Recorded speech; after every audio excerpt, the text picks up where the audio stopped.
ya apa adanya sesuai kemampuan. Nah itulah yang didapat. Jadi nggak perlu berbuat curang dalam segala hal karena nanti akan menjadi kebiasaan kan. Masa di lingkungan kecil di kampus saja curang, bagaimana nanti setelah lulus masuk dunia kerja dan lain sebagainya? Bagaimana tiba-tiba jadi pemimpin? Kan udah nggak enak. Ini asik nih ngomong sama abang ini dianalogikan biar kita cepet paham mungkin. Bahkan saya selalu menyemangati mereka dan memberikan apresiasi ke mereka apa. Nah kalian itu masuk ke kampus ini kan seleksinya ribuan orang. Iya betul. Ketika kalian masuk itu jangan dikira kebetulan gitu loh. Iya, udah menganggap enteng semuanya. Iya, betul. Itu kan udah takdir mungkin dari Allah. Iya, betul. Atau sudah jalan dari Allah. Jadi bersyukur akan itu. Jangan disia-siakan. Kalau kalian menyia-nyiakan, kalian ya bisa saya bilang jolim sama diri sendiri dan jolim ke orang yang di luar sini yang memang pengen benar masuk, tapi jatahnya kalian ambil.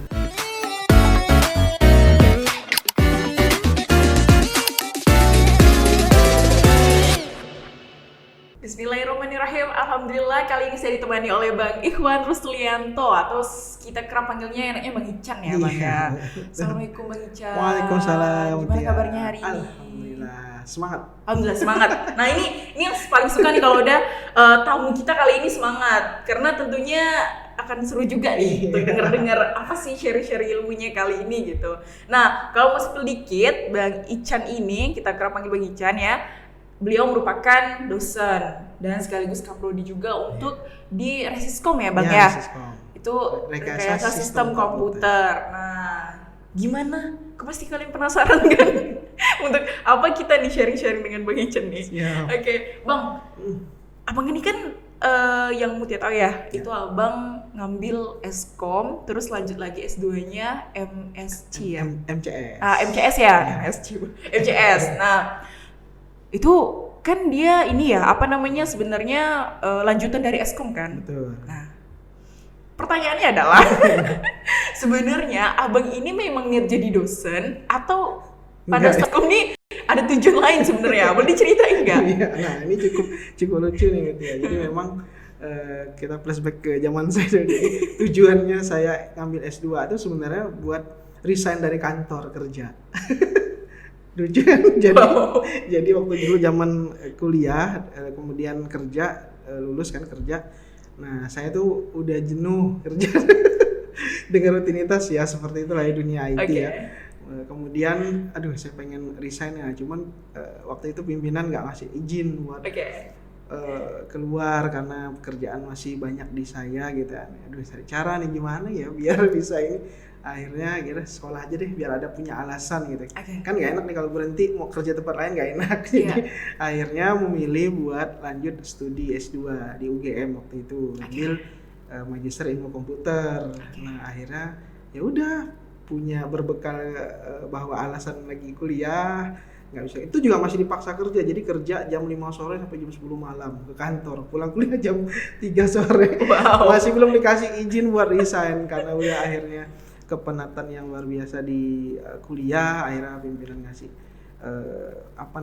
ngasih keputusan ya udah nggak apa-apa resign. Nah dari awal nggak ada tuh niat jadi dosen gitu, tapi akhirnya menikmati di lingkungan kampus dan alhamdulillah akhirnya sampai sekarang lah jadi dosen seperti itu. Wow, berarti memang dari awal nggak niat ya jadi dosen ya? Nggak ada.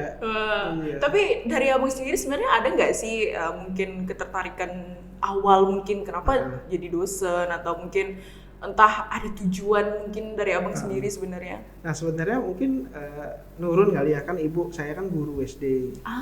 Jadi mungkin darah-darahnya ada nih. Tenaga pengajar ya, tenaga pengajar sudah mengalir deras ya. Nah, ibu saya guru SD, ya akhirnya saya juga suka ngajarin orang kan. Jadi kalau ngajar orang tuh excited aja, maksudnya ya seneng aja gitu. Akhirnya ya udah deh, karena udah punya kualifikasi menjadi dosen, ya udah daftar jadi dosen. Ini asik banget ya, dari awalnya nggak ada ketertarikan. Awal-awal jadi karena ada sesuatu hal itu, jadi mau ya jadinya. Oke. Tapi kalau kita ngomongin dosen, ngomongin perkuliahan dan lain sebagainya macam, mungkin dari Bang Ican sendiri ada nggak sih kayak mungkin melihat perkembangan dan tren terkini dalam rekayasa sistem komputer ini?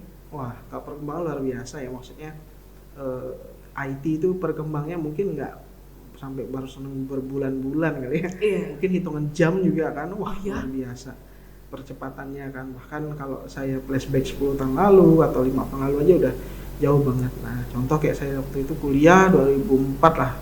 Internet masih 15 kilobyte downloadnya.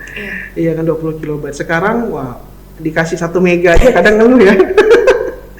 Ada kebayang dong. Iya, beda banget. Jauh kan. Jauh banget. Jadi perkembangan luar biasa. Bahkan ya sekarang lagi tren apa-apa udah AI gitu ya. Orangnya awam juga udah ngomongin tentang AI. Nah, jadi ya cukup pesat. Nah, di Resicom sendiri memang concernnya kita ke Internet of Things, jadi memang IoT. Jadi segala sesuatu hal yang berbau sensor, kendali, jarak jauh, otomatis, kecerdasan buatan dan lain-lain. Nah, itu concernnya di situ. Oh, memang di Resiskom itu ya, Bang? Iya, di Resiskom itu. Jadi teman-teman mahasiswa di Resiskom itu ya harus bisa ngoprek-ngoprek perangkat keras dan harus bisa bikin software. Lah, jadi multitasking nggak sih? Iya, memang harus multitasking. Soalnya kan biasanya kan memang ada jurusannya kan yang kayak perangkat lunak ya perangkat lunak, terus perangkat keras ya perangkat keras. Nah, jadi kita tuh bisa dibilang gabungan antara informatika sama elektro. Nah, jadi ya makanya harus survive mahasiswa di Siskom. Wow, berarti memang harus ada tuntutan juga ya, Bang? Iya, ada tuntutan multitasking. Jadi memang ya zaman sekarang kan informasi kan di mana aja ya, jadi ya belajar itu kan nggak mesti lagi harus di kelas ya. Belajar ya di mana aja ya, makanya banyak berkembang startup juga yang berada di bidang itu, dan kemudian media informasi ya di mana-mana, apalagi ya sekarang ya saya rasa internet kalau di dalam kota ya atau nyerempet-nyerempet di luar kota dikit masih dengan mudah diakses. Iya sih. Itu sih. Betul banget sih kalau itu. Tapi dalam abang menjadi dosen ya kan, nah abang kan kebetulan ke prodi juga, ya kan, dosen juga, tetap ngajar anak-anak juga, masih mahasiswa ya. Nah tapi kalau dari abang pribadi, ada nggak sih kayak mungkin abang tuh menerapin entah ajaran Islam atau prinsip Islam itu dalam pengajaran abang di lingkungan? Yes, ya harus, karena hal yang pertama sering saya edukasi itu di kampus tuh apa? Jangan pakai software bajakan. Jelas dong, ya. Saya suka nanya tuh ke mahasiswa saya, ayo Windows-nya asli nggak, ayo software ini asli. Nah, itu menjadi prinsip utama. Jadi karena kita sudah mengerti dan paham tentang ilmunya, ya kita wajib menyampaikan dong. Nah, kemudian kalau akhirnya yang atau mahasiswanya melakukan atau tidak, itu kembali ke mahasiswanya. Tetapi hal mendasar dalam dunia IT menurut saya adalah ya salah satunya adalah jangan pakai software bajakan. Salah satunya tuh, belum yang lain. Iya, belum yang lain kan. Yang kedua ya kan banyak hal, misalnya berbau kecurangan atau kejujuran. Kan bisa aja, apalagi sekarang udah canggih ya, maksudnya salah satunya apa yang saya edukasi, etika menggunakan artificial intelligence. Itu juga sama dong. Bagaimana teman-teman ngerjain tugas kan? Iya. Bukan berdasar kemampuan sendiri tapi dilempar ke artificial intelligence, AI kan bisa aja dong. Nah itu sekarang kan udah banyak banget Bang, mempermudah penelitian, skripsi dan lain sebagainya. Itu udah kayak ngelempar kayak AI. Nah makanya nggak perlu kita sebutkan programnya apa. Bener, makanya kan disitulah kita hadir sebagai edukator, sebagai pengajar, memberikan mindset, pemikiran, etika dan kebijaksanaan lah sebagai mahasiswa. Bagaimana ya prinsip kejujuran ya semua agama mengajarkan prinsip yang jujur dong, ya kan, apalagi dalam Islam maka itu harus kita kedepankan, ya kan. Nah saya lebih menekankan kepada mahasiswa ya apa adanya sesuai kemampuan. Nah itulah yang didapat. Jadi nggak perlu berbuat curang dalam segala hal, karena nanti akan menjadi kebiasaan kan. Masa di lingkungan kecil di kampus saja curang, bagaimana nanti setelah lulus masuk dunia kerja dan lain sebagainya, bagaimana tiba-tiba jadi pemimpin. Ya mungkin terlihatnya secara sederhana ya, wah apa sih, nah masa kaitannya sampai ke jadi pemimpin, bisa aja karena kan sudah termindset dari awal, sudah biasa melakukan kecurangan dan lain-lain dalam hal ujian misalnya kan. Nah gimana kalau suatu saat tiba-tiba jadi pemimpin dan lain-lain, kan otomatis kalau udah terbentuk dari awal, terbiasa dari awal kan kata pepatah, ala bisa karena biasa. Karena bisa, karena biasa. Iya benar juga ya Bang ya. Takut nanti mempengaruhi ke depannya seperti apa. Iya, betul. Padahal sebenarnya balik-balik lagi ya Bang, dunia kerja tuh yang dibutuhkan sebenarnya skill ya Bang ya. Iya. Bukan titel atau nilai kamu seberapa. Iya. Meskipun sebenarnya itu butuh. Betul. Namun Iya, namun yang paling penting kan proses kan. iya. Hasil kan ya bisa menjadi pembelajaran kita dalam Iya. menjalani proses. Kalau prosesnya benar, insya Allah ya hasilnya benar kan. Iya. Kalau prosesnya udah ada banyak kesalahan, ya otomatis ya hasilnya juga bisa aja salah. Iya. Input yang benar aja ujungnya bisa salah, gimana kalau inputnya yang salah? Iya juga ya. Iya. Iya dong. Iya dong. Iya kan. Analoginya kayak gitu ya Bang ya. Kayak gitu dong. Analoginya. Nah, karena apa? Yang berperan besar kan proses. Iya. Nah, lingkungan, ekosistemnya, ya bisa aja nih contoh ya, misalnya mahasiswanya di awal nggak suka main game, Iya. masuk ke kampus ketemu teman-temannya suka main game, outputnya dia suka main game. Iya. Atau sebaliknya, mahasiswa yang suka main game ke kampus ketemu teman-temannya yang kutu buku atau suka belajar, outputnya bisa aja Iya. dia suka belajar, meninggalkan kebiasaan main gamenya. Nah itu kan Iya sih. Itu juga berpengaruh ya Bang ya. berpengaruh besar. Berpengaruh besar ya. Iya. Nah makanya kita di dalam dunia kampus ya sebenarnya sebagai filter kan. Ya kita para dosen nih ya amanahnya ya cukup besar juga tanggung jawabnya kan. Bagaimana ya guru atau dosen atau tenaga pengajar lainnya dah. Yang menurut saya punya filter yang besar, pengaruh yang besar terhadap ya, didikannya, terhadap siswa atau mahasiswa yang dididiknya. Makanya ya kita juga harus benerin mindset. Jadi bagi saya pertama itu dalam belajar mindsetnya dulu. Mindsetnya dulu ya. Mindsetnya dulu, karena mindsetnya bener, insya Allah attitude-nya bisa bener, akhlaknya bisa bener, skill kan bisa dipelajari, nggak Iya, mesti betul ke banget. kampus. Iya. Kita bisa dapatkan experience dari mana aja. Dari mana aja. Tapi kalau ketemu sama guru kan belum tentu. Iya sih. Mau jadiin gurunya siapa? YouTube gitu. Yang sampai jadiin gurunya AI gitu ya. Nggak ada unsur agama atau akhlak nanti kan. Iya sih, karena sebenarnya memang betul kata Abang. Yang paling penting itu adalah kita mengutamakan adab dulu ya, Bang. Ya, Adab baru betul. ilmu. Menurut Seperti saya bagaimana begitu. ulama kita Imam Syafi'i Yes. juga mengutamakan adab dulu. Iya. Maka pernah dikatakan bahwa dia belajar adab sampai 20 tahun ya Bang ya. Heeh. Kemudian dilanjutkan dengan ilmu. Iya ilmu. Padahal ilmunya tuh banyak banget. Banyak. Nggak habis-habis. Berlaku juga sama kita ya. Betul. Berlaku juga. Ya bukan hanya mahasiswa IT lah ya, maksudnya semua Iya. semua orang yang menurut saya ya semua mahasiswa ya paling penting adalah ya benerin dulu attitude-nya, akhlaknya. Nanti ilmu bisa masuk sendiri. Ya kan salah satu misalnya kalau orang udah sombong nih, mau ilmu sekecil apapun ya gelasnya penuh dicurah ya tumpah. Iya. Tapi kalau adabnya bagus ya selalu mengosongkan gelas ya masukkan semua air Iya, ke dalam gelasnya. Iya. Itu aja sih analoginya.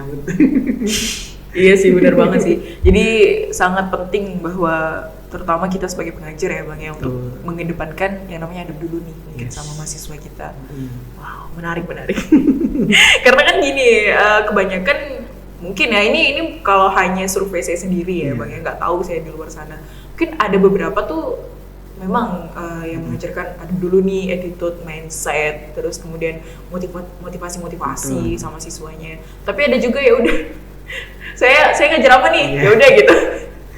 Kan nggak sedikit juga tuh, ada beberapa juga yang kayak gitu, nggak bisa kita pungkirin dong. Iya, benar. Karena balik lagi ada mungkin orang yang profesinya ya udah saya loyal di sini. Yes. Saya pengen membuat generasi yang cerdas lah istilahnya seperti itu. Tapi ada juga ya udah saya di sini hanya untuk bekerja. Iya kan Bang? Iya benar. Nah kita nggak bisa memungkiri hal itu. Pasti ada juga. Pasti. Kayak gitu.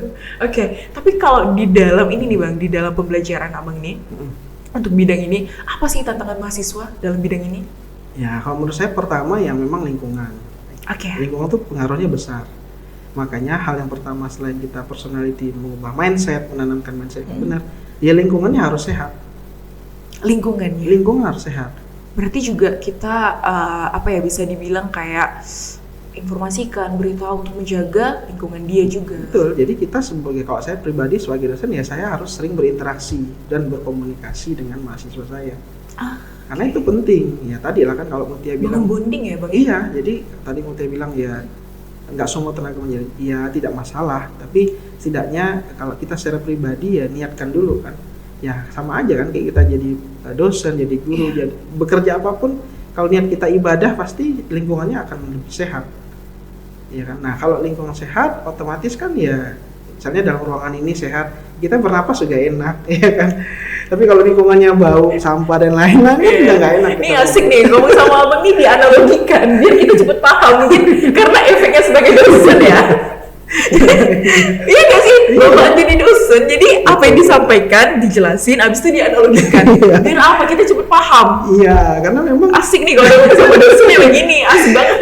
bener dia. Jadi kan kalau lingkungannya sehat, ya kan, nah otomatis aktivitasnya pun semuanya ya membuat pikiran kita lebih tenang, lebih lancar. Otomatis ya ide-ide bisa keluar dan lain sebagainya. Nah sama di lingkungan kampus, ya saya sebagai dosen juga sebagai kaprodi ya harus menciptakan lingkungan yang sehat. Oke. Caranya gimana? Ya berkomunikasi, rajin berinteraksi dengan mahasiswa. Kita bisa menjangkau mereka, kita tahu masalah mereka apa, kita tahu problem mereka apa dan lain sebagainya. Nah dari situ barulah kita bisa mencari solusi. Kan nggak mungkin kita memberikan solusi yang tidak menyelesaikan masalah. Nah jadi langkah pertama apa ya? Saya harus menciptakan lingkungan yang sehat. Nah kemudian dari situ barulah kita memberikan fasilitas, solusi dan lain-lain. Contoh misalnya ada mahasiswa yang punya bakat misalnya bikin aplikasi, ya kan. Nah, tapi kalau memang ternyata dia terbatas dengan fasilitas yang ada, nah bakatnya juga nggak akan keluar atau kemampuannya juga akan keluar, nggak akan muncul kan. Nah kan butuh trigger itu untuk mendukungnya, makanya sisanya baru didukung dengan sarana, fasilitas, sarana prasarana yang memadai. Nah sama kayak kita podcast ya kan, kalau misalnya alat-alatnya terbatas juga hasilnya juga tidak akan maksimal gitu. Tapi karena ada pendukung-pendukungnya, wah cantiknya ada layar dan lain-lain. Iya. Nah tapi yang paling penting adalah apa ya, selain lingkungannya ya tadi ada peran serta dari semua pihak. Jadi bukan hanya mahasiswa atau dosen aja, ya semua pihak yang terlibat. Jadi saya selalu bilang ke mahasiswa tuh kita nih harus kerjasama dalam penyelesaian studi teman-teman mahasiswa, iya kan. Jadi bukan hanya kalian aja yang mau lulus, saya pun ingin kalian cepat lulus misalnya. Nah, akhirnya ya dari satu frekuensi itu, nah kan itu kalau ada satu frekuensi kan enak kerja. Betul. Frekuensi antara dosen dan mahasiswa. Yes, nah kan jadi kan sefrekuensi, chemistry, ya kan. Baru bersinergi. Nah akhirnya itu tercapailah satu prestasi. Nah seperti itu kerja. boleh diulang tadi mau apa? Satu frekuensi ya. Frekuensi, chemistry, sinergi, baru prestasi. Ini harus kayak gitu memang. Baik. Wah ini menarik banget sih karena pastinya kan anak-anak itu punya tantangannya tersendiri ya Bang ya dalam bidang ini, karena gini Bang. Tapi mungkin Abang menyadari hal ini ya karena sudah lama di bergelut di kampus dan lain sebagainya, bahwa kebanyakan ya, tapi ada beberapa nih yang masuk jurusan ini ataupun masuk kampus ini ya itu tuh kebanyakan mereka tuh nggak sesuai passionnya gitu loh Bang. Yes, betul. Abang ada mengalami hal itu? Karena ada banyak. Boleh ceritain nggak Bang pengalamannya? Iya, jadi sebenarnya gini sih, problemnya itu mungkin yang menjadi koreksi juga dari kitanya atau mungkin dari prodi, misalnya prodi saya lah ya. Okay. Nah sebenarnya nggak semerta-merta salah pelamar atau calon mahasiswa juga. Ketika ada masuk, kemudian mereka, saya salah jurusan nih kan, iya kan? Nah, iya mahasiswa mulai merasa kan? kayaknya nggak cocok di sini. Iya karena ini banyak nih di prodi saya aja cerita ya. Jadi asumsi mereka ketika masuk prodi komputer, wah mereka belajar edit video, edit foto dan lain-lain. Ketika semester 1 ketemu matematika. Kalkulus bersama diferensial ya. Itu pelajarannya asik loh Bang. Asik. Bener. Bagi sebagian orang maksudnya. Nah itu kan udah di luar ekspektasi mereka nih kan. Nah tapi kalau saya telaah sebenarnya yang harus mengedukasi calon pelamar atau pelajar-pelajar ini ya dari prodi saya sendiri. Jadi saya harus memperbanyak media untuk menjangkau mereka agar ketika mereka sebelum masuk ke prodi saya udah tahu akan ketemu itu nantinya, ya kan. Nah karena mindset orang ketika kuliah komputer ya harapannya kan semuanya terapan.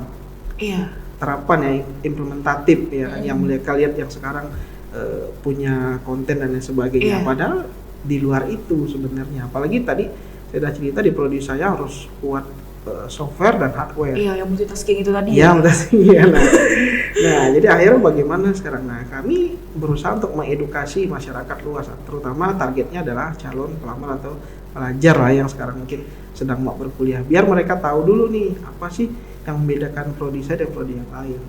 Nah, itu yang paling penting.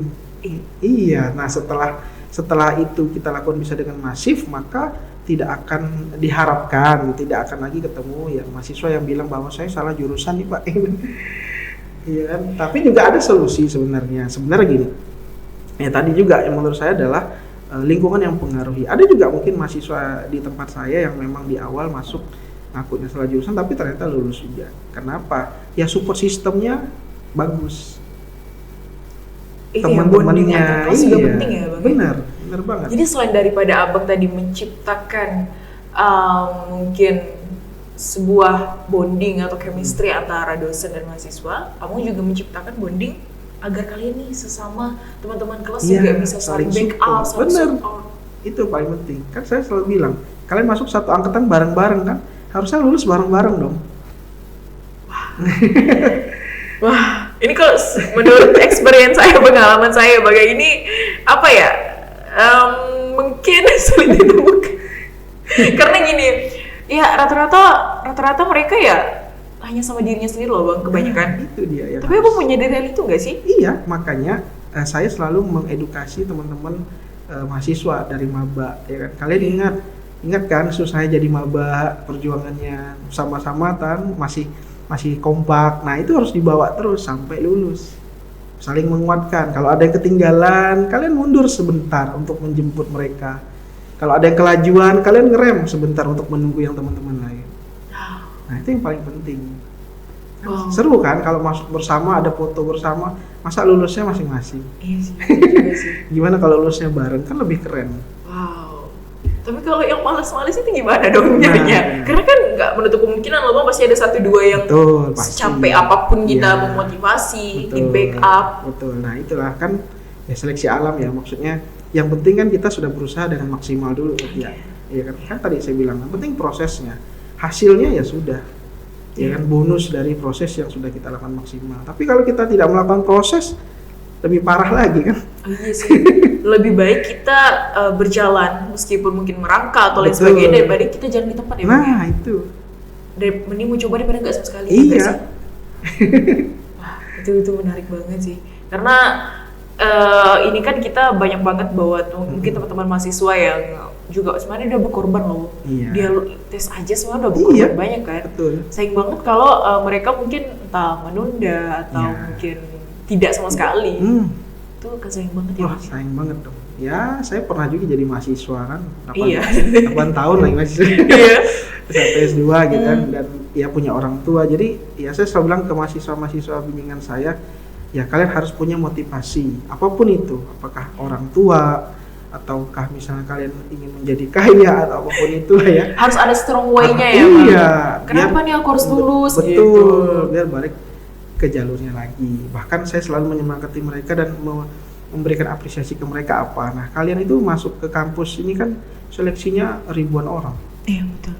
Ketika kalian masuk itu jangan dikira kebetulan gitu loh. Iya, udah menganggap enteng semuanya. Iya, betul. Itu kan udah takdir mungkin dari Allah. Iya, betul. Atau sudah jalan dari Allah. Jadi bersyukur akan itu.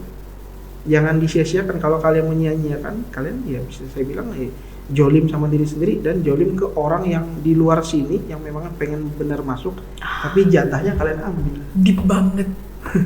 Itu deep banget sih Bang rasanya. Ya bener banget sih. Iya bener banget. Wah, itu tuh deep banget, kena banget sih jam sama-sama saya jadinya. Tapi kalau kita ngebahas perkara ini ya Bang ya, untuk khusus bidang ini nih, untuk Krisiskom ya, peluang karirnya tuh banyak, luas nggak sih Bang? Iya, insya Allah sih. Artinya ya sebenarnya mau jurusan apapun peluang karir pasti besar ya. Jadi tidak ada hal yang sia-sia gitu. Iya betul. Bisa aja misalnya kuliah di hukum tapi jadi ahli IT, nggak masalah. Saya punya teman ya kan, ya dulunya mahasiswa saya juga, tapi sekarang jadi teman lah gitu. S1-nya pendidikan kimia. Oke. Sekarang posisinya deputi cyber security. Gimana? Dari kimia tadi? S1-nya pendidikan kimia. Sekarang jabatannya ya deputi Iya, lead cyber security di salah satu startup. Bayangin coba kan, jauh banget. Jauh tuh Bang. Oh, jauh banget malah. Nggak ada korelasi kalau bisa dibilang secara keilmuan. Ya tapi tadi ilmu IT itu kan ya luas ya. Iya betul. Kita bisa bermain handphone aja udah bisa disebut kita ngerti tentang teknologi kan. Paham lah cara gunain teknologi gimana ya Yes. Bang. Nah, jadi apalagi teman-teman yang berada di lingkungan IT yang memang kuliahnya IT, harusnya ya lebih besar peluangnya. Apalagi zaman sekarang kan Mutia lebih enak. Ini jadi podcaster juga profesi kan. Iya kan? Zaman saya dulu mana ada kok, mungkin kita dulu ya. Mungkin ada lah Bang yang radio kan. Iya, tapi Radio cuma versi nggak tetap muka aja. ya, itu. Sama aja dong. Iya, atau misalnya profesi pro player. Nah, mungkin zaman dulu nggak ada dong. Iya dong, itu bener. Pro player. Nggak ada perolehan. Nggak ada. Atau apa namanya, jadi konten kreator, nggak ada dong zaman dulu. Nggak ada. Iya. Karena jangankan tuh jadi konten kreator, ponsel aja nggak punya Nah, kan. itu. Smartphone aja kita nggak punya. Yang dulu ya kerja apa? Dokter. Ya. Kalau ditanya kan zaman saya waktu kecil, polisi, TNI. guru, itu aja. Itu aja sih. Paling tinggi jabatan presiden kan, mau jadi presiden. Dan itu stigma orang kalau sukses jadi kayak gitu. Iya. Nah, kalau sekarang kan udah bervariasi. Dia bervariasi banget, jadi apapun bisa Iya, ya. bahkan lebih spesifik ya. Maksudnya kerjaannya misalnya programmer, ada lagi slotnya pembedanya front end programmer, Iya, back end kan udah beda. Itu udah beda lagi. Udah beda kan. Kalau kita mungkin nyebutnya dulu ahli IT. Iya, atau programmer deh misalnya kan. Atau Sekarang programmer. mobile programmer lain lagi beda. Iya. Data mobil. scientist sudah lain, banyak Iya. banget. Jadi ya sekarang kalau Terus, suruh milih Iya, banyak banget. terus kita harus sambungin lagi dengan tim produknya, UI, UX, UX. Harus betul, ada dong. Harus ada. Kalau nggak ada, Iya. gimana mau apa yang mau kita tampilkan? Nah, itu makanya kan lebih luas. Iya, lebih luas. Iya, Iya. betul banget sih. Kalau dulu kan kita nggak terlalu luas banget ya Bang ya, gitu Makanya zaman sekarang menurut saya ya kalau bicara tentang Teknologi. pengangguran lah ya, harusnya nggak banyak orang yang nganggur ya. Harusnya sih. Jadi copywriter aja di pekerjaan. Oh iya, jelas. Paling kita cuman katanya nyusun kata dan lain Iya. sebagainya macam. Tapi ya Sangat tadi digunakan loh, Bang, sangat sekarang. digunakan. Bahkan ya apa ya, secara finansial nggak apa ya, tidak rendah gitu ya nilai jualnya ya. Lumayan Bang. Wah, lumayan lumayan juga dong. tuh copywriter. Iya, dan kerjaannya nggak mesti panas-panasan di luar. Ya, Iya dalam sih. kamar aja. Bener Tahu juga rekening sih. masukin. Cuman tuh sayang banget tuh terkadang anak muda kita fenomena ya Bang ya, itu menyanyiakan kesempatan seperti itu. Iya. Tapi Betul. gimana Abang memandang hal kayak gitu? Iya tadi. Jadi kalau saya mencoba mengkomparasi dengan diri saya sendiri, misal zaman dulu, malah terbalik ya. Zaman saya masih terbatas, tapi kitanya survive. Kalau sekarang semuanya mudah, tapi pelakunya nyantai. Karena iya dong. Iya ya. Fenomena itu yang saya rasakan. Jadi contoh nggak usah jauh-jauh, misal di tempat saya mahasiswa, saya minta suruh cari jurnal misal, untuk pembelajaran mereka sendiri atau cari materi sendiri. Nah itu ternyata tidak bisa dengan sesuai harapan saya. Gitu. Ternyata padahal internet di mana-mana, ya, fasilitas lengkap, laptop spek tinggi semua. Tapi ternyata penggunaannya tidak survive zaman saya dulu. Zaman saya internet 15 kilobyte. Kita cari internet harus nyamuk-nyamukan gitu. Iya. Karena susah sinyal Susah juga kan Bang. sinyal dong. Mau ke warnet duitnya terbatas. Iya kan? betul banget. Nah makanya disitulah peran dari ya senior-seniornya lagi nih kayak saya gitu kan, untuk men-trigger lagi, ayo kita ciptakan ekosistem. Jadi akhirnya ya tidak bisa membiarkan generasi muda kita ya menikmati itu semua dengan santai. Ya. Tetap harus ada usaha dari seniornya juga. Kalau tidak ya sudah. Karena kita nggak boleh terlalu santai juga ya Bang ya. Santai juga. Karena kalau kita santai kita yang dibabat sama Iya. teknologi. Makanya kalau saya, ya bukan saya sih, semua orang mungkin banyak menyebut generasi sekarang kan generasi strawberry gitu ya. Ah iya. Generasi apa ya, dimana tuh memang ada sedikit pembeda antara generasi Yes. 90-an ya Betul. bahasanya sama generasi 2000-an. Tapi kalau saya melihatnya apa ya, bukan sebuah hal yang harus kita persalahkan, enggak, tapi malah support sistemnya harus kita kuatkan. Oke. Ya tadi misalnya kita lihat anak muda zaman sekarang ya, kemampuannya, skillnya luar biasa, tapi memang daya juang dan konsistensinya yang lemah. Oke. Dia punya potensi. Punya potensi. Tapi daya juangnya. Daya juang sama konsistensi. Gampang goyah. Iya kan? Saya sebagai anak muda mungkin menyadari hal itu. Jadi loyalitasnya nggak seloyal generasi saya mungkin. Yang bertahan dengan satu kondisi walaupun kondisinya biasa aja gitu kan. Nah, tetapi kalau ya teman-teman ya maksudnya nggak semua ya, ini nggak global semua. Ada juga masih anak-anak muda yang keren banget gitu. Tapi kalau saya lihat rata-rata yang saya alami ya, saya pribadi aja. Jadi nggak semuanya. Nah, saya lihat itu, saya melihat bahwa mungkin lingkungannya kali ya, lingkungannya yang harus kita perkuat sehingga anak-anak zaman sekarang itu ya apa ya, daya juangnya, kemudian konsistensi dan loyalitasnya, nah itu kembali ke kita juga. Jadi kita pun tidak perlu mencari kesalahan di mana, tetapi kita memperbaiki kesalahannya. Kalau kita mencari kesalahan terus ya pasti banyak ditemukan. Dan nggak selesai ya Bang selesai. Jadi kita berbuat solusi, aja ya. Ya, berbuat ya kan. Ya misalnya mahasiswa ini punya potensi ini tapi daya juangnya lemah, nah kita motivasi mindsetnya, kita ajak ngobrol, akhirnya kan terbentuk. Nah dari satu orang ini kan dia bisa menyemangati teman-teman yang lain juga. Iya, karena balik-balik lagi meskipun mungkin sama-sama pernah muda, tetap cara masuknya berbeda ya Bang. Betul. Ya? Karena beda zaman. Beda zaman, betul. Nah tapi tadi ya saya sendiri mengalami nih contoh hal yang sederhana aja. Kayak misalnya zaman saya mau bimbingan sama dosen kan, nggak ada tuh WA atau SMS nanya bapak di mana gitu dan sebagainya. Harus ketemu langsung kan kita buat ngatur jadwal. Iya, ngaturnya pun tidak berkomunikasi baik telepon atau apapun ya. Kita nungguin saja di ruang depan ruangannya, menunggu kalau dosennya datang kita mau bimbingan, kalau tidak ya udah bersabar menunggu sampai datang. Ya kan, kalau zaman sekarang yang saya pribadi pernah alami ya sampai detil nanya Pak di mana, sampai jam berapa ya kan, ditungguin mahasiswa nggak datang coba. Pernah? Oh, bukan pernah, sering banget. Sering banget. Iya. Nah tapi kalau kita menjadi personal yang individu yang baperan, Mutia tuh bahaya. Akhirnya apa? Timbul kesal, marah dan lain sebagainya kan. Nah apakah itu menyelesaikan masalah? Bagi saya enggak. Makanya saya sekarang menjadi dosen yang tidak baperan. Ya sudah, mahasiswanya itu kalau kondisi kayak gitu kita nggak boleh dalam kondisi marah, nanti mengacaukan semua kegiatan kita yang lain dong.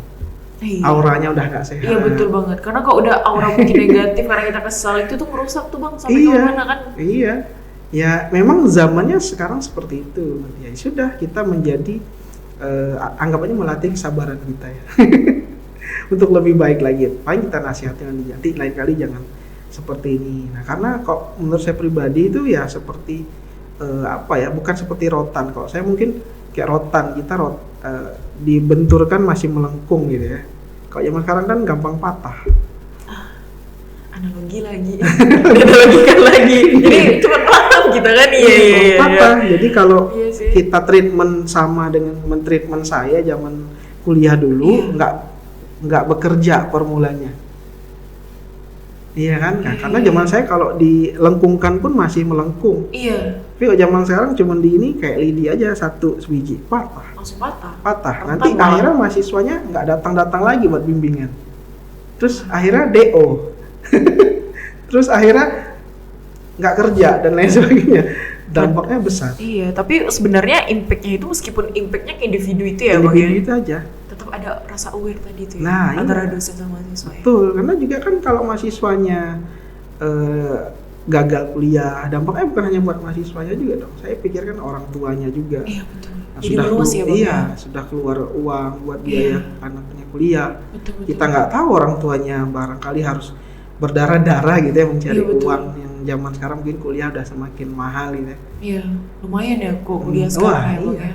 Nah makanya itu yang perlu juga saya pikirkan, apalagi ibu saya selalu bilang kan, kamu zaman dulu kuliah pernah merasakan kan cari dosennya susah.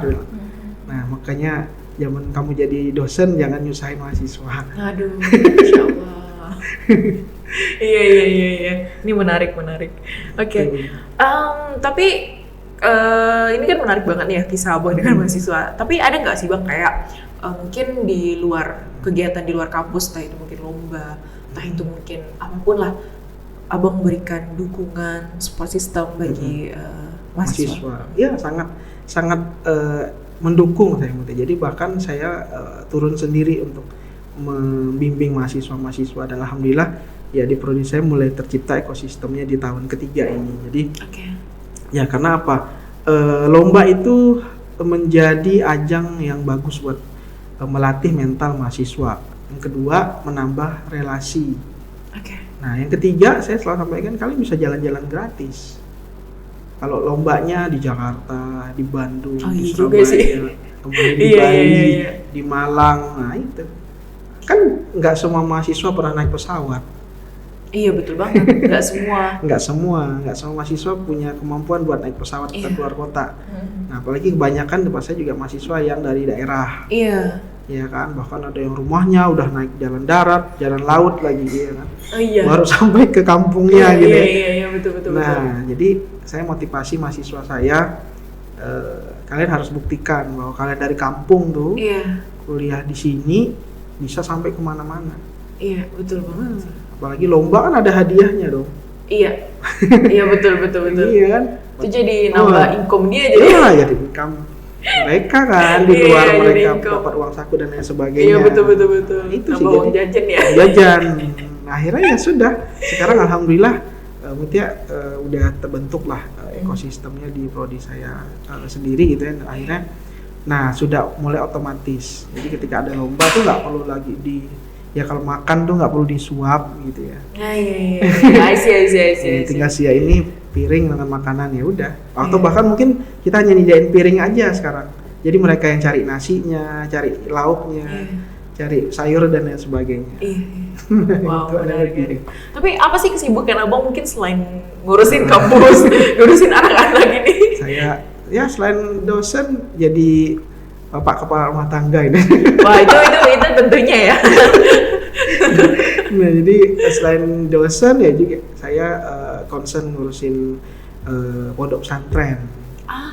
Jadi saya ngabdi aja di pondok pesantren di Darul Fikri, pondok pesantren Darul Fikri. Nah jadi ya seneng aja lihat santri-santri yang nggak punya orang tua, ibu bapaknya nggak ada, ya apa ya? Mereka lebih strong dari saya kan, karena saya masih lengkap orang tua dari kecil, mereka dari kecil udah nggak punya orang tua mungkin. Jadi itu sih motivasi saya, pengen membuat mereka juga merasakan bahwa ya dunia tuh nggak kejam-kejam banget ini. Masih ada orang baik yang mau perhatian sama mereka. Nah jadi ya sudah, saya concern untuk bantu pondok, ngabdi aja sih, saya lebih nyebutnya ngabdi. Saya ngabdi sama pondok, berbagi kalau ada sesuatu yang bisa membuat mereka lebih baik. Nah udah saya share, saya bawa banyak orang-orang untuk saling berbagi juga ke pondok saya, dan alhamdulillah ya sekarang pondoknya bisa mandiri lah. Tapi itu memang pondok khusus yatim piatu aja Bang? Jadi pondoknya kan free, nggak ada biaya spesial pun. Tapi hanya anak yatim dan yatim piatu. Tapi itu jenjang berapa Bang? Dari SD sampai kuliah. Itu nemuin anak-anaknya gimana? Ada yang memang datang ke pondok, orang keluarganya nganterin, kan mungkin nggak mampu biayain kan. Atau dari panti asuhan juga ada? Nggak juga, kebanyakan sih dari warga sekitar dan orang-orang yang tahu bahwa pondoknya bisa menerima santri yang yatim atau yatim piatu. Jadi memang karena gratis, dari mulai makan sehari-hari, sekolahnya, tempat tinggal. Nah itu yang membuat saya mau ngabdi di pondoknya, karena memang gratis. Itu paling penting. Jadi ya sama juga tuh, karena saya lingkungannya di mindsetnya anak muda, jadi saya ngajakin teman-teman yang muda-muda ini untuk peduli juga dengan pondok pesantren. Biar kita peduli juga sama saudara-saudara kita ya Bang ya. Yes, benar. Jadi jangan hanya bapak-bapak, ibu-ibu aja yang aware gitu ya, dengan bentuk bentuk sumbangsi sosial, tapi anak-anak muda juga harus. Nah makanya saya bikin ada satu startup yang sebetulnya yang namanya Amalan itu. Nah Amalan tuh concernnya ke pondok-pondok pesantren. Iya. Jadi Abang juga ada mau startup. Iya. Sebenarnya startupnya juga awalnya dari kompetisi di kemahasiswaan, kementerian. Nah, jadi kan akhirnya abang implementasikan juga ya. iya, jadi dapat pembiayaan kan, dapat funding tuh dari kementerian, ya sudah dijalankan aja sekalian. Tapi memang kalau concern ke pondoknya sih dari 2017. Iya. Nah, cuman mulai ngegiring mahasiswa atau ngegiring anak muda untuk peduli dengan pondok pesantren, nah itu mungkin setelah amalan terbentuk. Tuh. Berarti selain daripada ngurus pesantren itu, abang juga ada buka startup amalan ya? Iya, Maksudnya ke pondok pesantren. pondok pesantren. Yang memang belum punya kemandirian. Kan kebanyakan pondok pesantren kan mungkin donatur ya. Iya betul. Nah, harapan kita itu sebenarnya pondok pesantren harus punya satu pondok satu bisnis. Iya betul banget. Nah, jadi dia tidak bergantung banget tuh sama donatur. Iya. Karena harus kemandirian. Kalau udah dianya mandiri, dia kan bisa nanti berkontribusi untuk pondok-pondok yang lain juga. Iya, dan tentunya anak-anak pun bisa diberdayakan ya bang ya? Iya, bener. Jadi ketika dia selesai sekolah, nggak bingung kan nanti mau cari kerja di mana.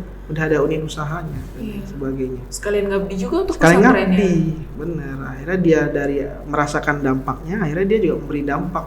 Iya. Juga memberi impact juga Memberi untuk impact juga. Mungkin adik-adiknya, junior-juniornya nanti. Bener. Nah itu sih, jadi karena kalau udah seperti itu kan, ya tadilah saya selalu ngomongin ekosistemnya terbentuk. Iya, betul banget. Wah, ini keren sih. Jadi memang selain daripada itu, abang juga berusaha ya untuk bantu supaya bisa mandiri dan kita nggak ngarepin charity dari luar juga ya bang. Benar. Karena ketika mungkin pesantren itu bisa mandiri, ekosistem seperti itu akan terbentuk. Iya, terbentuk. Seperti contoh-contoh mungkin pesantren yang sudah besar ya di luar sana ya bang ya. Contoh misalnya Dalwa misalnya kan juga bisnisnya udah banyak banget ya bang ya. Betul. Itu jadinya dia mandiri. Dan sebenarnya jujur kalau yang pesantren itu keren banget ya bang ya. Itu keren banget sih karena dia bisa menciptakan ekosistem sendiri gitu. Bener, banyak banget di Jawa, di luar sana iya, di luar sana yang menjadi referensi dan mengubah mindset juga sih menurut saya. Karena kebanyakan tuh akhirnya kan berpatokan ya harus menunggu ya. Nah saya lebih seneng mindsetnya tuh menjemput bola. Jadi daripada kita menunggu, iya, daripada kita menjemput. Bola, jemput. Iya, betul banget sih. Boring menunggu. Apalagi kalau menunggu yang nggak pasti ya kan. Meskipun ya balik-balik lagi rezeki nggak tahu kemana, cuman kan tetap beda lagi ya bang ya. Gerak. Kita harus bergerak ya, bergerak dan berdampak.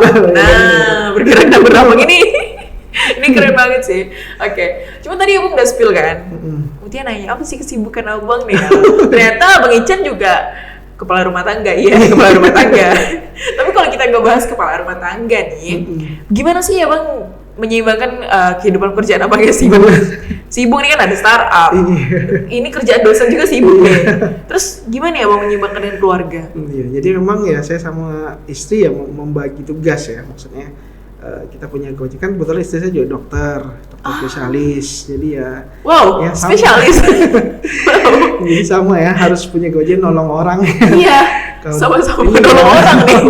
Satu nolong di dunia pendidikan, satu nolong di dunia kesehatan. Wow, sibuk banget ternyata suami istri ini. Makanya kan harus pandai-pandai mencari waktu. Nah jadi ya kita berkompromi lah gitu ya. Kan paling penting komunikasi dong, ya kan. Apapun itu ya bentuknya komunikasi ya, kita komunikasi, membuat strategi gitu. Jadi udah kayak bola gitu. Tapi rumah tangga pun harus bikin strategi, betul bang. Betul kan, ya kan. Jadi harus punya strategi ya bagaimana kita membagi waktu dan berkomitmen. Jadi misalnya saya gilirannya nganter, istri jemput, kan gitu dong. Tapi nggak ada ART atau babysitter untuk ngurusin anak? Ada, tapi kita lebih ke keluarga aja. Jadi bukan memang orang luar gitu ya. Tapi ya kita keluarga dekat, terus bisa mensupport kekurangan dari waktu yang kita mungkin lagi sibuk kegiatan dan sebagainya. Berarti memang abang nggak dengan istri nggak ada sampai bener-bener nyewa dari yayasan atau apa gitu nggak juga ya? Dari keluarga aja. Berarti memang kita dengan keluarga aja. Iya, dari keluarga aja. Kan kita memang ya harus bareng-bareng kan namanya. Iya sih. Kan anak saya juga 2, jadi yang satu kelas 3 SD, yang satu TK.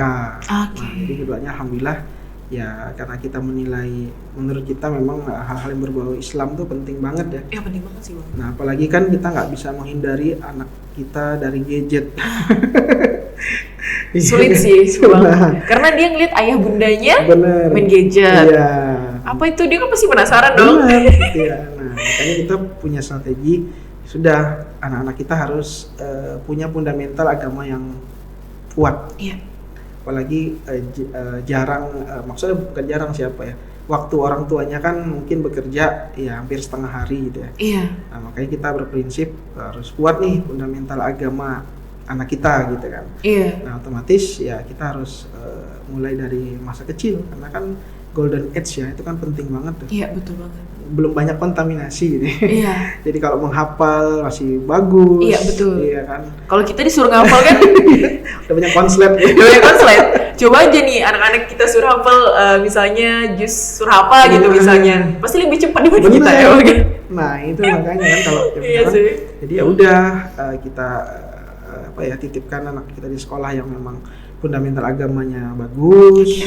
Apalagi sekolahnya luar biasa panjang ya, dari jam 7 sampai jam setengah 3 sore. Wah, luar biasa kan. Jadi Atau mungkin SD Bang, apa SD enggak? Iya, memang setengah 3. Ada school mungkin atau Ya apa? sekalian, jadi dia ada yang sekolah hari, tapi nggak tiap hari. Tapi memang formalnya mungkin setengah hari aja. Setelah itu mungkin ada murojaah. Apalah, karena ya. tadi itu ya, karena Ya, memang di sekolah kan tidak di sekolah yang formal kan, iya, di sekolah yang sekolah yang berbasis agama. Beragama. Nah, akhirnya kan sudah menjadi strategi kita mengurangi bermain gadget. Sampai setengah 3 tuh. Nah, iya. pulang, mandi, sholat asar, Itu udah capek tuh. capek kan? Nah, itu dia ada langsung les lagi, les. Nah, lesnya pakai gadget, tapi belajar. Nah, jadi dia pegang gadget tapi untuk belajar. Jadi kita manfaatin teknologinya. Bentar lagi termasuklah menghafal surah-surah tuh, nah, pakai gadget juga. Oke. Nah, mungkin kalau anak kita udah terbiasa main gadget, terus kita bilang jangan main gadget ya, dilarang, negatif sages, ya kan? Gak bisa sih Bang. Iya. Ada zaman sekarang gak bisa. Nah, itu dia. Ya mungkin ada ya, saya salut kalau orang tua yang bisa melarang anaknya dan anaknya patuh ya. Nah, tapi kan tadi apalagi balik ya, kan nggak semua orang tua tuh sama kan. Iya, betul. Apalagi soal waktu. Waktu, betul. Iya. Nah, jadi kita membuat strategi tadi. Anak kita tetap pegang gadget, Iya. tapi kita mencoba mengarahkan ke hal yang lebih positif. Iya. Nah, Yang tadi dia les jadi nambah ilmu. ilmu. Iya. Jadi kita target, kayak anak saya memang saya target, kamu harus 1 jam membuka Qur'an untuk hafalan, ya dia gunakan itu. Oke. Tapi Abang udah tahu belum kalau di Quora udah ada fitur Quora Family? Oh, belum ada tuh. Belum tahu tuh. Jadi kebetulan Bang Icen ini pakai Quora, kebetulan anaknya yang pertama juga murojaah di Quora nih. Nanti aku mau tunjukin. Jadi di sini ada namanya Quora Family, Bang. Quora Family itu sebenarnya value-nya adalah abang sebagai orang tua dan juga istri itu bisa memonitoring pembelajaran Quran anak. Oh. Jadi kalau misalnya mungkin sekarang abang lihat pembelajaran Quran di Quora melalui HP-nya langsung nih, Iya, atau dia betul. pakai tab atau iPad kan. Betul. Tapi di sini abang nggak perlu periksa handphonenya dia. Oh. Abang bisa cek di handphone abang sendiri. Oh, sendiri ya? Nih, abang bisa lihat di sini. Nah, di sini kan adalah anggota abang. Anggota di sini ada kepala rumah tangga, misalnya di sini abang, Bang Ican, istri sebagai admin. Kemudian di sini ada anak. Iya. Nah, ini maksimalnya Bang bisa diakses sama 5 anggota keluarga, ayah, bunda, dan anak. Nah, jadi 3-nya itu anak. Namun anak tidak punya akses untuk bisa monitoring. Jadi dia nggak bisa monitoring adiknya, nggak bisa. Ya, jadi memang monitoring ini khusus kami ciptakan untuk orang tua. Nah, sehingga di sini abang bisa lihat bahwa contohlah di sini ada namanya Ziyad, ya kan? Di sini dia terakhir belajar 2 jam yang lalu. Nah, kita bisa cek. Lalu total progres belajarnya sampai mana? Oh, ternyata untuk keseluruhan sudah 34%. Nah, di sini ada belajar dari sekian berapa materi sudah sekian dikerjakan. Kemudian untuk murojaahnya nih, yang tadi Abang sampaikan, bahwa anak kamu juga murojaah dan juga setor ayat. Jadi nggak perlu lagi. Lihat ya. Udah. Kamu udah murojaah belum? Iya betul. Kamu udah murojaah belum? Nah, nggak perlu lagi karena udah abang lagi ngampus atau lagi ngajar, ya udah tinggal lihat aja. Oh, keren banget ya. Iya. Kemudian bahkan sampai terakhirnya pun kapan bisa Dia buka dilihat. itu ya. Iya, dia bukanya kapan. Jadi nggak bisa nggak bisa kata orang kita bual gitu. Nah, Jadi anak bohong-bohong tuh nggak bisa. Mungkin dia lagi belajar Quran atau main HP, main iya, game misalnya. betul. Wah nggak bisa nih, Oh, nggak bisa benar, nih. benar. Wah, sangat keren nih dokternya. Nah, kalau menurut kamu gimana? Ya, karena memang ya tadi ya selama ini kan hanya menginstruksikan dan melihat saja sampai mana gitu. Iya. Nah, kalau ini kan akhirnya kan kita bisa pantau di mana aja, Iya. karena kan di handphone atau di gadget orang tuanya ya. Iya betul. Dan apa ya Bang ya, bisa dibilang mungkin kalau di sini ya untuk secara previewnya di sini terlihat bahwa sudah terlihat nih, wah belajarnya udah berapa gitu, Oh, murojaahnya, skor progresnya ayatnya, ya. progresnya tuh benar-benar detail juga kita Iya. lihatnya. Nanti kalau diklik lagi, nah di belajarnya tuh, wah udah belajar materi mana aja nih. Oh. Nah, sehingga kita lebih tahu kan, wah alhamdulillah anak mungkin sudah sampai di sini Iya. gitu. Wah, ini kayaknya perlu dipromosikan ke orang-orang tua. Iya dong. Ya kan ada fitur yang bagus sih. Berarti habis ini nih perlu ini Bang, diperbarui nih. Iya. Biar nanti namanya itu kan programnya ini apa ya namanya? Family package. Oh. Nah, paketnya itu family package. Jadi orang tua bisa akses, jadi cukup kan kalau di Quora ini kan Bang, kalau kita belajar 1 bulan itu 50.000 ya. Tapi untuk 1 orang aja. Oh. Ya kan? Nah, tapi untuk family package ini, Quora Family itu bisa diakses 5 anggota keluarga, 1 bulannya cuma 159.000 aja. Untuk 5 orang. Untuk 5 orang. Oh. Bayangin 159.000 Iya, lebih irit, untuk lebih irit 5 ya. orang, lebih irit, dan bisa diakses selama 1 bulan. Itu kalau per tahun lebih murah lagi tuh dia tuh. Oh, beda ya. Nah itu beda lagi. Jadi apa ya Bang? Bisa dibilang tuh kalau kita apa namanya mungkin teknologi kita Betul. punya, tapi anak-anak tuh nggak kita manfaatin juga Iya, untuk betul. agamanya kan. Bener. Sayang banget ya Bang. Sayang dong, ya kan Iya. udah banyak hal-hal yang bisa kita optimalkan kan Iya. gitu. Nah, salah satunya kayak gini dong, misalnya kan jadi nggak perlu lagi kan misalnya saya masih di kampus terus telepon anaknya suruh hafalan kan bisa dilihat. Iya kan? Ya betul. Dengan Tinggal kita mudah. sebagai orang tua kasih jadwal mingguan misalnya. Nah, benar. Biasanya emang kasih jadwalnya mingguan. Jadi target per minggu minimal hafal 1 surat. Oke. Nah, kayaknya ya selain untuk memenuhi di sekolah gitu ya, Iya. tapi juga kan kita juga punya ini ya, punya apa namanya target untuk Iya. anak-anak kita biar lebih mengenal Al-Quran, mengenal agama dan lain sebagainya. Tadi lah lingkungan kan, nanti juga kan dia akan berdampak ke teman-teman yang lain. Iya. Iya bagus sih memang gitu sih Bang. Karena dia ketika anak kita mungkin sudah berusaha untuk berprogres Betul. jadi lebih baik, tentunya dia akan memberikan impact juga nih Yes. untuk teman-temannya. Iya benar, pasti kayak gitu. Iya. Akan apa namanya berdampak luas kan. Iya. 1 orang bisa untuk 2 orang, 2 Iya. orang untuk 4 orang dan Iya. kayak gitu deh. Harus kita mulai dari diri kita. Iya sih, balik-balik lagi tetap orang tua adalah peran penting ya Iya. untuk membangun moralitas anak, Betul. adabnya. Betul. Karena yang ya sekolah dan lain kan hanya wadahnya aja. Iya. Peran orang tua paling penting menurut saya. Jadi ya jadi orang tua pun harus belajar menurut saya. Iya. Jadi belajar tuh ya nggak berhenti hanya sampai di situ ya. Jadi orang tua pun ya mungkin ada orang tua yang lebih banyak ilmunya, Iya. ilmu parenting lebih. Nah, saya juga sama istri ya belajar terus lah. Belajar dan belajar. Kita udah ada tahu minimal kita share juga ke orang-orang yang lain agar ya lebih baik. Kita pun nggak merasa lebih baik, tapi minimal kan ya seperti ini kan. Iya. Kalau kita nggak share ke orang tua yang lain juga nggak tahu dong. Iya, betul. Karena kan apa ya Bang ya, ini salah satu bentuk kita sih supaya mungkin orang tua juga bisa memberikan fasilitas kepada anak-anaknya, itu salah satunya melalui ini juga. Iya, betul. Gitu. Karena akan sayang banget ya Bang ya, balik-balik lagi kalau kita punya teknologi tapi nggak kita Nah, manfaatin dengan itu baik dia. kan sayang banget gitu. Iya, tadi karena zaman udah banyak berubah Iya, zaman udah berubah. dan kita harus mengikuti perubahannya menurut saya. Kalau nggak kita bertransformasi, Udah beradaptasi ya, cepat. beradaptasi cepat, ya sudah. Nanti ya kita ketinggalan jauh. Iya. Apalagi yang kita hadapi sekarang kan ya tadi generasinya lebih cepat dalam segala hal ya menurut saya. Ya contoh kayak anak saya lah pribadi, misalnya zaman saya nggak ada dong, saya kecil mengenal kayak gadget dan lain-lain ya. Tapi apakah orang mungkin bilang gadget salah ya? Menurut saya juga Iya. nggak tepat kalau membilang bahwa yang salah itu gadgetnya. Ya sama kalau gitu sama kayak pisau dong. Yang dulu juga sudah ada pisau, masa Iya. kita mempersalahkan pisau Iya. hanya untuk menjahati orang lain gitu ya? Iya sih, betul banget sih. Tinggal balik lagi gimana kita menggunakannya dan Nah, gimana kita itu. menerima hal itu ya Bang Betul, makanya tinggal kita punya strategi aja sih menurut saya. Strategi bagaimana ternyata gadget yang sehari-hari dipegang sama anak kita dampaknya lebih luas. Iya. Baik. Tapi kalau kita ngomongin soal Al-Quran tadi ya Bang ya, karena kita udah ngomongin Al-Quran, belajar Quran anak. Betul. Tapi ada nggak sih kayak mungkin sepenggal ayat atau apa gitu yang mungkin menurut Abang nih abang banget atau mungkin bisa dibilang jadi pedoman abang lah, atau ketika mungkin abang lagi, kita kan manusia rentan puter ya Bang ya, lagi puter-puternya keinget ayat ini langsung wah gak bisa nih ya, misalnya kayak gitu, ada nggak Bang? Apa ya, kalau misalnya ayat sih mungkin apa ya, lebih artinya mungkin saya selalu megang teguh tuh ya, sampaikan kabar baik atau hal baik kan, walaupun hanya satu ayat.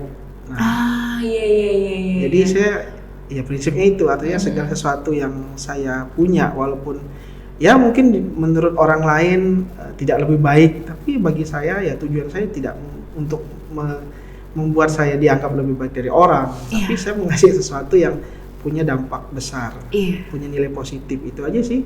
Kemudian kedua ya mungkin manjada wajada gitu.